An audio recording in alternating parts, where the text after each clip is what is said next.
go into Citi Field, the Mets Stadium, and I rarely use the word Mets because I was born in the Bronx. So if you go into the Citi Field, if you go into Shea Stadium, you'll see this in the rotunda. A life is not important except in the impact it has on other lives. A life is not important except in the impact it has on other lives. And this is what being a camp counselor is all about. So let me tell you first a little about my background. I was formerly executive director of the Great Neck Park District, an independent parks and recreation organization in Long Island, New York. A large organization. We had a $12 million budget. We served a population of about 30,000 people. Day camps were just part of what we did. When I got there, they hadn't been doing them, and being had a background in camps, I said to the staff, we need to. Prior to that, the most important pieces of my background to you and what I'm doing here today, I have an MSc in recreation education.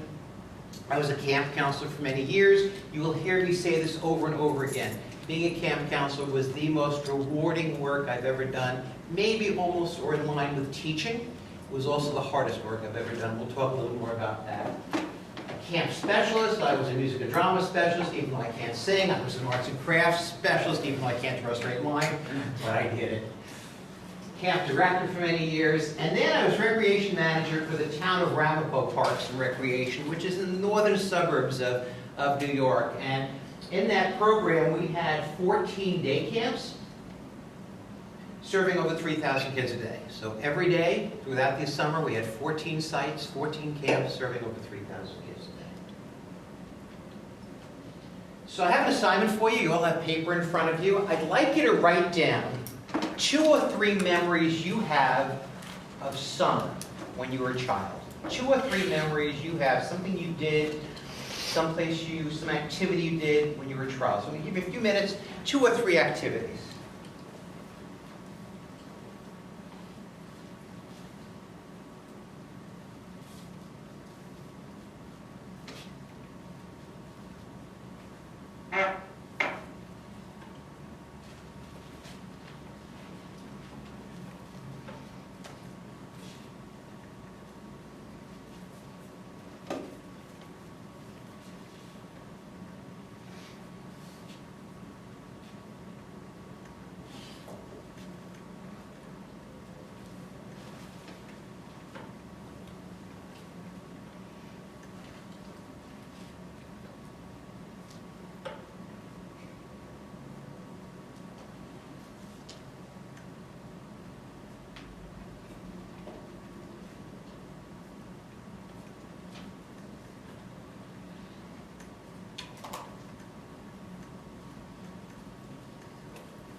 So let's go around the room and ask you each to give me 1 or 2. And if you could just tell me your name. My name's Ben. Mostly for my summers, it ended up being a couple church camps, a couple basketball camps, and a 4-H camp, which is what happened each summer. Camp. Yeah. My name's Jim, and sorry, Neil was my When he was a grad student of mine, I couldn't hit him. There were university rules, but now, hey.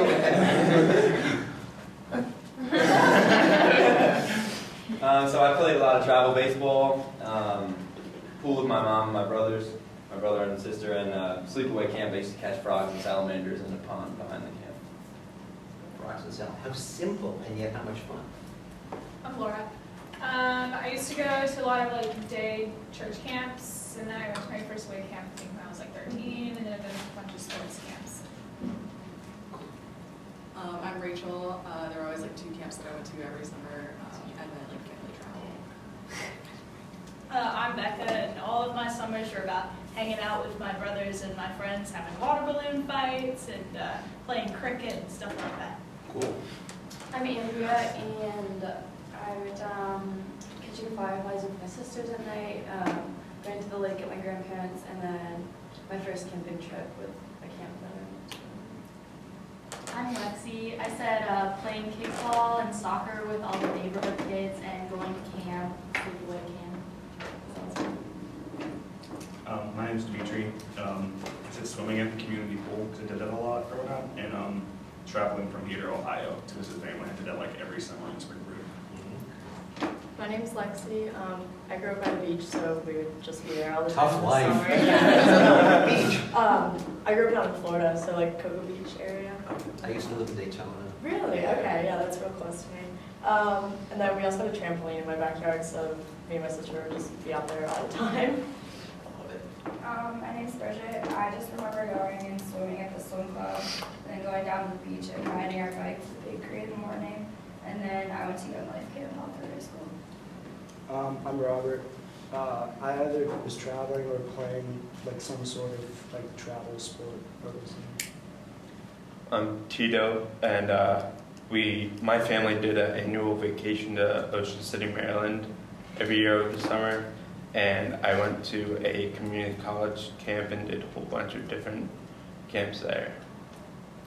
I'm Anna May. I usually just kind of biked around my neighborhood until I got bored, and then I would go to the pool and go on crazy adventures with my friends. Pretty much. I lived up north, so there was always a lake, like a black lake, so I just swam a lot. Where up north? New York, Michigan, and Minnesota. Where in New York were you? Like the Adirondack Mountains, Beautiful. Saranac Lake. I think you have a couple of New Yorkers in this room. Yeah, I'm also from New York. And where in New York are you from? I'm from like by Raymond Pup. I'm like from Rockland County. Where? Pearl River. Cool. Yeah. No one ever knows. Growing up, I used to have a lot of block parties, like my neighbors, and we used to go to the beach every year. My family to the Jersey Shore. So. And I'm Haley Sarah. too. What? I'm Haley. Thank you. And Sarah was a juvenile delinquent when she was a kid. So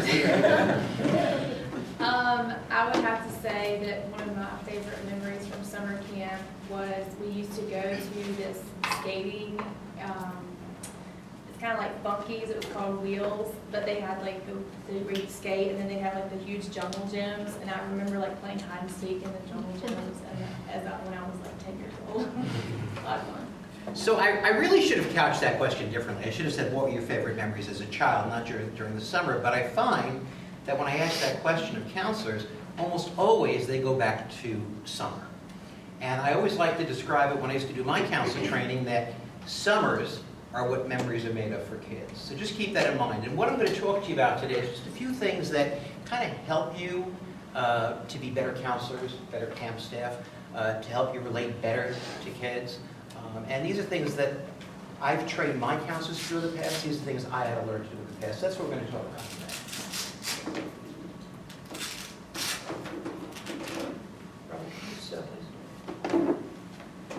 Bit of an attitude? I came here as a volunteer, so I kind of like the respect. So what Robert doesn't know is that this morning I had a fight with my brother on the phone. So I'm pissed off. So I came in here pissed off. So if you're in a class, you're all college students, if you're in a class and your professor starts the day by giving you an attitude, you can relax. You know, I was going to do it with Dan, but I figured he'd see through it. Because as I was saying to Robert, I'm going, I hope he's not sensitive. But if you came into a class and your professor came in and they had an attitude, and you knew it was because of something they brought in from home, what would you think about them? Be honest, you could use any language. Kids aren't here. I would kind of just like respect them a little less. Kind of, they just brought in a bad attitude to the whole thing. Just you don't really feel. So you might respect them a little less. How else might you feel about them? You could be honest. Your bad attitude, like your bad attitude, like goes on to like the kids or the students. Like if you have a bad attitude, whoever you're giving more bad attitude to is going to have a Very possible. Well, you say that as college students. As college students, you sit there and say, okay, the guy's a jerk. Okay, he's got an attitude. He had a fight with somebody. He's taking it out on us. But when you're 7, 8, or 9 years old, you don't have that perspective. When you're 7, 8, or 9 years old, and you have a camp counselor who you adore, and they come in with an attitude because they had a fight with their girlfriend or their boyfriend or their mother or their roommate, that 7, 8, or 9-year-old thinks it's their fault. they automatically blame themselves because you're upset. And you don't want ever to have a kid feel that way. It's a terrible feeling for a child. When I say that, look, you can never have a bad day as a camp counselor. You can't. That's why I say being a camp counselor for me was often one of the toughest jobs I ever had. You know, I talk about my job in Great Neck Park District where I was the executive director. I managed a $12 million operation, oftentimes during the season, 250 employees. And yet it was easier than being a camp counselor because if I had a bad day, if I had a fight with somebody in the morning or was aggravated about something, I'd go into my office, I'd close the door, and I'd tell my secretary to hold my phone calls. And I could just ignore people. But when you're a camp counselor, you can't. So remember that if you come in and you're upset about something, you've got to leave it at home because that child is going to think it's their fault. You are who they want to be. And I love to use this example, and I will actually pick on poor Sarah. So, you know, Sarah is responsible for this whole camp program. And on the adventure side, it's? Guy, okay. So these kids don't want to grow up to be Guy or Sarah. You know why? Because they're old. They are. They're old. Those kids see them as being old. How many of you are 19, 20, 21? Raise your hand. You're what they want to be. They see you. Kind of scary thought, huh? They see you and you're what they want to be. So what should that inform you? How should that make you think as a counselor? I open that up to you. How should that make you think as a counselor? They want to be you. They don't want to be her. She's old. So what does it make you think about your responsibility as a counselor? What do you need to do? I guess just be like your best self.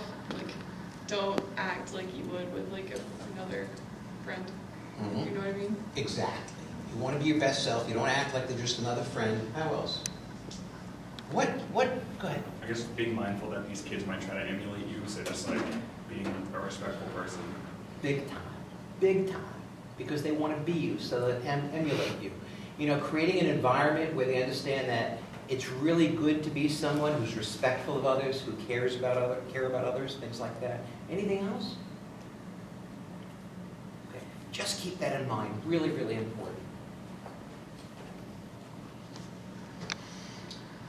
I don't think I did this in my graduate class, but in my undergraduate class, I do something called the Donut Challenge.